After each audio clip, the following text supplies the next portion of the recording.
दोस्तों, अपने online selling business के लिए एक बार आपका जीएसटी नंबर आ गया, उसके बाद सेकंड स्टेप होता है कि आपको बैंक में जाकर अपने ट्रेड नेम से अकाउंट ओपन करवाना होता है। अब अकाउंट ओपन करवाने से पहले एक सेलर के दिमाग में कई सारे कंफ्यूजन आते हैं, कई सारे चैलेंजेस वो फेस करता है। तो आज इस वीडियो में हम उन्हीं के बारे में डिस्कस करेंगे, जिससे कि बैंक अकाउंट ओपन करवाते वक्त आपको किसी भी परेशानी का सामना नहीं करना पड़े। तो राधे राधे दोस्तों, मैं हिमांशु आप सभी का स्वागत करता हूं ई सेलिंग ज्ञान में। तो आइए वीडियो की शुरुआत करते हैं। तो सबसे पहला क्वेश्चन जो सेलर के दिमाग में आता है वो ये है कि वो नहीं समझ पाता कि अपने सेविंग्स अकाउंट से ही वो अपनी फर्म को रन करे या उसके लिए एक दूसरा करंट बैंक अकाउंट ओपन करवाए। तो देखिए, वैसे तो अगर आपकी प्रोप्राइटरशिप फर्म है तो आप अपने सेविंग्स बैंक अकाउंट से भी अपने फर्म को रन कर सकते हो, लेकिन एक लॉन्ग ड्यूरेशन में सेविंग्स अकाउंट एक बिजनेस के लिए रिकमेंड नहीं किया जाता। और इससे ना एक परेशानी ये भी होती है कि आप सेविंग्स अकाउंट से अपने इंडिविजुअल एक्सपेंसेस भी करोगे और अपने बिजनेस से रिलेटेड भी एक्सपेंसेस करोगे, तो कहीं ना कहीं अकाउंट्स मेंटेन करने में काफी दिक्कत होती है। इसलिए यही रिकमेंडेशन दिया जाता है कि आप अगर एक बिजनेस रन कर रहे हो, आपने एक प्रोप्राइटरशिप फर्म बनाई है, तो आप बैंक में जाके अपने उसी फर्म नेम से, उसी ट्रेड नेम से अकाउंट ओपन करवा लो। करंट अकाउंट की यहां पर मैं बात कर रहा हूं। अच्छा, अगर आपकी लिमिटेड लायबिलिटी पार्टनरशिप फर्म है या प्राइवेट लिमिटेड कंपनी फर्म है, तो उस केस में तो आपको सोचना ही नहीं है। उस केस में तो आपको खुलवाना ही पड़ेगा करंट अकाउंट, तभी आप बिजनेस कर पाओगे। लेकिन प्रोप्राइटरशिप फर्म के केस में एक सेलर कर सकता है कि वो अपने सेविंग्स बैंक अकाउंट से ही शुरुआत कर ले। तो अगर आपको बैंक अकाउंट खुलवाने में दिक्कत है, नहीं खुलवाने का मन है, तो आप कर सकते हो, लेकिन नॉर्मली ये रिकमेंडेड नहीं है। रिकमेंडेशन यही है कि आप करंट बैंक अकाउंट ओपन करवाओ और उसी के साथ अपने बिजनेस की शुरुआत करो। अब आपने एक बार मन बना लिया जीएसटी नंबर आने के बाद कि आपको करंट बैंक अकाउंट ओपन करवाना है।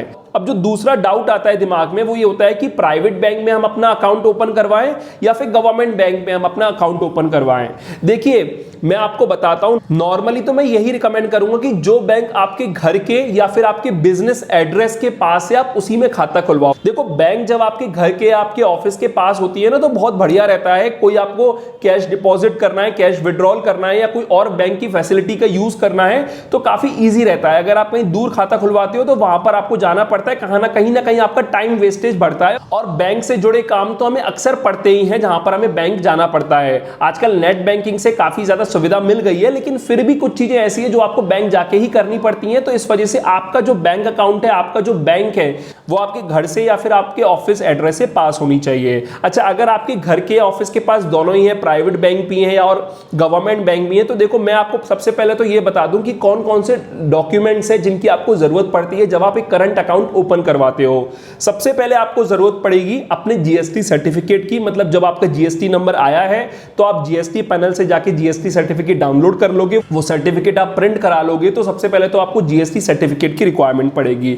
इसके अलावा आपको आधार कार्ड की रिक्वायरमेंट पड़ेगी। इसके अलावा आपको पैन कार्ड की रिक्वायरमेंट पड़ेगी।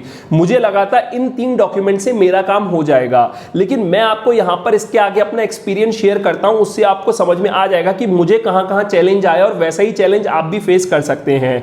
देखिए, मेरे घर के पास कुछ बैंक्स हैं। सबसे पहले मैंने सोचा कि मैं प्राइवेट बैंक में अकाउंट ओपन करवाता हूं, तो मैंने कोटक बैंक में सोचा अपना अकाउंट ओपन करवाता हूं और मैं उनके पास अपना जीएसटी सर्टिफिकेट, पैन कार्ड और आधार कार्ड लेकर चला गया। अब वहां के रिप्रेजेंटेटिव ने मुझे क्या बोला कि अगर आपको करंट अकाउंट ओपन करवाना है तो आपको आधार कार्ड, पैन कार्ड और जीएसटी सर्टिफिकेट के अलावा और क्या चाहिएगा, मैं आपको बताता हूं। एक तो आपको अपने फर्म की स्टैंप चाहिएगी, ठीक है ना, जिसमें होता है ना फॉर आपकी जो भी फर्म का नाम है और नीचे ऑथराइज सिग्नेटरी करके लिखा रहता है। तो एक तो आपको अपने फर्म की स्टैंप चाहिएगी। इसके अलावा जो नेक्स्ट रिक्वायरमेंट जो कोटक बैंक के स्टाफ ने मुझसे कही कि आपको अपने जो बिजनेस नेम है उससे जुड़ा नेम बोर्ड चाहिएगा। मतलब होता है ना, दुकान के बाहर नेम बोर्ड लगा होता है, तो उसने कहा कि अगर आपको हमारे बैंक में करंट अकाउंट ओपन करवाना है तो अपने बिजनेस से जुड़ा आपको नेम बोर्ड भी चाहिएगा, जिसमें आपका बिजनेस नेम, आपका ट्रेड नेम डिस्प्ले हो। और अगर आपके केस में नेम बोर्ड नहीं है तो आप एक बैनर बनवा सकते हैं और अपने बिजनेस लोकेशन के बाहर उसको स्टिक कर सकते हैं, ठीक है ना। और इसके अलावा एक और रिक्वायरमेंट जो उन्होंने कही कि आपके बिजनेस में कुछ स्टॉक होना चाहिए। तो मैंने कहा मेरी तो ये फर्म नहीं है तो स्टॉक तो अभी नहीं है, मैं बैंक अकाउंट ओपन करवाऊंगा, उसमें कुछ बैलेंस डालूंगा और फिर मैं एडवांस पेमेंट करके कुछ स्टॉक परचेज करूंगा। स्टॉक अभी से कहां से आ गया, उन्होंने मना कर दिया, आपके पास कुछ ना कुछ स्टॉक तो होना चाहिए तभी बैंक अकाउंट ओपन हो पाएगा। मुझे थोड़ा अजीब लगा, फिर भी मैंने कहा कि चलो मैं स्टॉक को मैनेज कर लूंगा, स्टॉक कहीं से खरीद लूंगा कैश में। तो फिर उन्होंने मिनिमम बैलेंस का बताया कि हमारे पास जो मिनिमम बैलेंस के अकाउंट खुलते हैं वो 25,000 50,000 रुपए के मिनिमम बैलेंस के अकाउंट खुलते हैं। तो मैं ये सुनकर काफी सरप्राइज हो गया कि मिनिमम जो अकाउंट उनके बैंक में खुलेगा वो 25,000 मिनिमम बैलेंस का खुलेगा, और मैं था कि मेरे को 10,000 मिनिमम बैलेंस का अकाउंट खुलवाना है। तो स्टॉक की वजह से भी और मिनिमम बैलेंस की उनकी रिक्वायरमेंट हाई थी, इस वजह से मैंने कोटक में अपना अकाउंट नहीं खुलवाया। फिर उसके बाद मैं गया नेक्स्ट प्राइवेट बैंक जो कि थी एचडीएफसी बैंक। एचडीएफसी बैंक पे उन्होंने क्या बोला, एक तो आपको वही आधार पैन जीएसटी तो चाहिएगा ही, अपनी फर्म नेम का स्टैम्प चाहिएगा। इसके अलावा उन्होंने स्टॉक की कोई रिक्वायरमेंट ऐसी नहीं बोली थी कि स्टॉक भी चाहिए, लेकिन उन्होंने जो दो चीज डिमांड की थी, एक तो उन्होंने नेम बोर्ड की बोली थी जो कि मैं आपको समझा चुका हूं। इसके अलावा जो उनकी रिक्वायरमेंट थी वो थी उद्योग सर्टिफिकेट। मतलब आपको पता होना चाहिए जैसे आपका खुद का आधार कार्ड होता है ना, ऐसे बिजनेस की आइडेंटिटी के लिए उद्योग आधार बनता है, ठीक है ना। ये बिल्कुल फ्री ऑफ कॉस्ट बन जाता है, और मैं आने वाले वीडियोस में आपको बताऊंगा भी कि कैसे आप उद्योग आधार अपने बिजनेस के लिए बना सकते हैं। कहने का मतलब ये है कि उन्हें उद्योग आधार की रिक्वायरमेंट थी। और रही बात मिनिमम बैलेंस की, तो मिनिमम बैलेंस पहले तो उन्होंने भी बोला कि 25,000 का मिनिमम बैलेंस से अकाउंट ओपन होगा, लेकिन मैंने कहा कि मुझे 10,000 वाला मिनिमम बैलेंस का अकाउंट चाहिए, तो उन्होंने कहा कि 10,000 में भी खुल जाएगा, ठीक है। तो यहां पर आधार मेरे पास था, पैन था, जीएसटी था, इसके अलावा मैंने स्टैंप बनवा ली थी। अब मेरे पास दो चीज की कमी थी, तो एक मेरे पास नेम बोर्ड नहीं था और दूसरा मेरे पास उद्योग नहीं था। अब मैंने उद्योग सर्टिफिकेट के लिए अप्लाई करना शुरू किया। तो जब मैंने उद्योग सर्टिफिकेट के लिए अप्लाई करना शुरू किया तो उसकी डिटेल्स फिल करते में भी ना उन्होंने बैंक अकाउंट डिटेल्स पूछी। मतलब वहां पे मैंने अपनी फर्म का नेम डाला, एड्रेस डाला, सारी चीजें डाल दी जो भी मेरी फर्म से रिलेटेड थी, और उसमें एक ऑप्शन था जहां पर आपको अपनी फर्म का बैंक अकाउंट डिटेल्स फिल करनी थी। अब मुझे यहां पर ये समझ में नहीं आया कि मैं अभी एक बार बैंक अकाउंट अपना ओपन करवाऊंगा तभी तो बैंक अकाउंट की डिटेल्स यहां पर डालूंगा। मतलब कहने का ये है कि बैंक वाले उद्योग सर्टिफिकेट मांग रहे थे और उद्योग सर्टिफिकेट बनाने में बैंक डिटेल्स की रिक्वायरमेंट थी। तो ये कैसे पॉसिबल है? या तो मेरा पहला बैंक अकाउंट ओपन हो जाए तो वो बैंक की डिटेल्स मैं इधर फिल कर दूंगा, मेरा उद्योग सर्टिफिकेट बन जाएगा। उद्योग सर्टिफिकेट बनने में बैंक अकाउंट डिटेल्स की रिक्वायरमेंट है और वो मेरे पास है नहीं, तो मैं कैसे उनको उद्योग सर्टिफिकेट दूं? तो इस वजह से मेरे दिमाग में आया है कि मैं एक और बैंक ट्राई करता हूं। अब नेक्स्ट मैंने जो बैंक पकड़ी वो गवर्नमेंट बैंक पकड़ी जो कि थी पंजाब नेशनल बैंक। अब जब मैं पंजाब नेशनल बैंक गया तो उन्होंने मुझसे वही आधार, पैन कार्ड और जीएसटी सर्टिफिकेट बोला, इसके अलावा स्टैंप बोला, और इसके अलावा उन्होंने एक और चीज की रिक्वायरमेंट बोली जो थी उद्योग आधार। उन्होंने नेम बोर्ड की रिक्वायरमेंट नहीं बोली थी।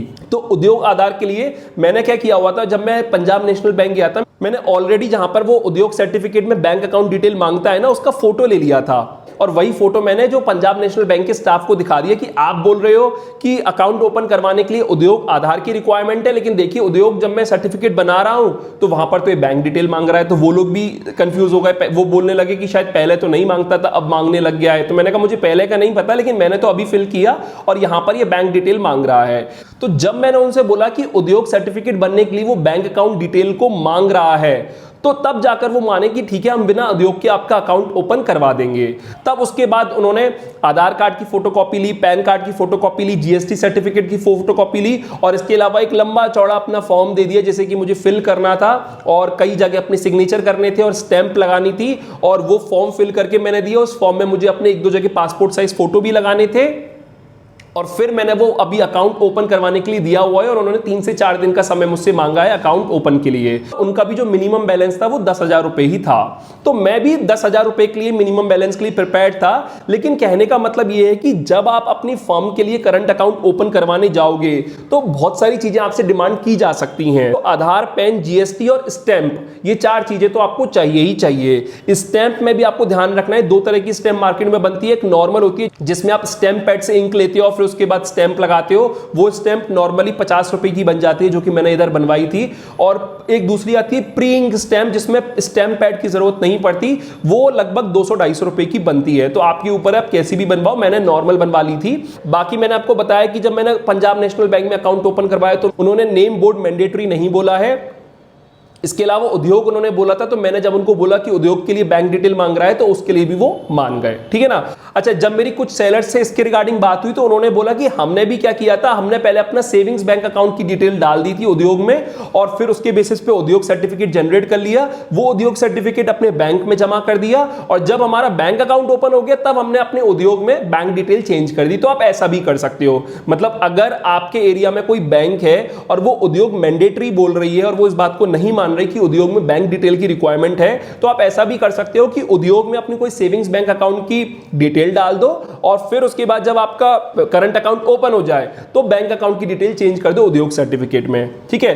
तो उम्मीद करता हूं आपको समझ में आ गया होगा कि मेरा कैसा एक्सपीरियंस रहा जब मैंने बैंक अकाउंट के लिए अप्लाई किया और आपको क्या चैलेंजेस फेस करने पड़े। अगर आपने पास्ट में कुछ चैलेंज फेस किए जब आपने बैंक अकाउंट अपना ओपन करवाया, करंट बैंक अकाउंट, तो मुझे कमेंट सेक्शन में जरूर बताना।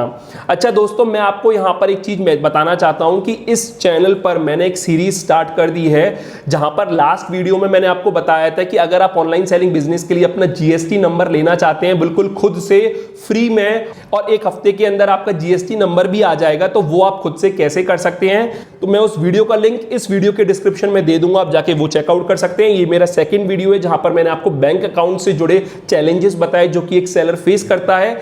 आगे आने वाले वीडियोस में हम ऑनलाइन सेलिंग से जुड़े काफी सारे वीडियोस देखने वाले हैं जिसमें हम एक्सपेंसेस के बारे में, उद्योग सर्टिफिकेट के बारे में, अमेजॉन, फ्लिपकार्ट, मीशो, इंस्टाग्राम और व्हाट्सएप बिजनेस के थ्रू कैसे आप अपने प्रोडक्ट को बेच सकते हो, कैसे मार्केटिंग कर सकते हो, कैसे एड्स रन कर सकते हो, कैसे अकाउंट्स मैनेज कर सकते हो, सब कुछ मैं सीरीज में आपको बताने वाला हूं। तो अगर आपको मेरा ये आइडिया पसंद आया तो कमेंट में जरूर लिखिएगा गुड आइडिया, और अगर आपको ये सब सीखना है तो मेरे चैनल को सब्सक्राइब कर दीजिएगा। देखिए, मैं पास्ट में लगभग सभी टॉपिक्स पर इस चैनल पर वीडियोस बना चुका हूं, लेकिन काफ़ी सारी चीज़ें वक्त के साथ बदली हैं और 2025 में अगर कोई पर्सन अपना बिजनेस स्टार्टिंग से कर रहा है या एक फ्रेश तरीके से उसने दूसरा बिजनेस स्टार्ट किया है तो वो कैसे आज की ऑनलाइन वर्ल्ड में, आज के डिजिटल वर्ल्ड में अपने बिजनेस को एक्सप्लोर कर सकता है, मार्केट कर सकता है, वो हम इस चैनल पर सीखेंगे। तो इस चैनल को सब्सक्राइब जरूर कर दीजिएगा। ये वीडियो अगर आपको अच्छी लगी हो तो इस वीडियो को लाइक जरूर कीजिएगा। अपने फ्रेंड्स और फैमिली में जो भी नया ऑनलाइन बिजनेस करने की सोच रहे हैं उनके साथ ये वीडियो जरूर शेयर कीजिएगा। और अगर आप मेरे चैनल पर नए हो और पहली बार आए हो तो इस चैनल को सब्सक्राइब कर दीजिएगा, क्योंकि हम ऐसे ही ऑनलाइन सेलिंग से जुड़ी वीडियोस अपने चैनल पर लाते रहते हैं। फिलहाल अभी के लिए मैं चलता हूं। Thank you and Radhe Radhe.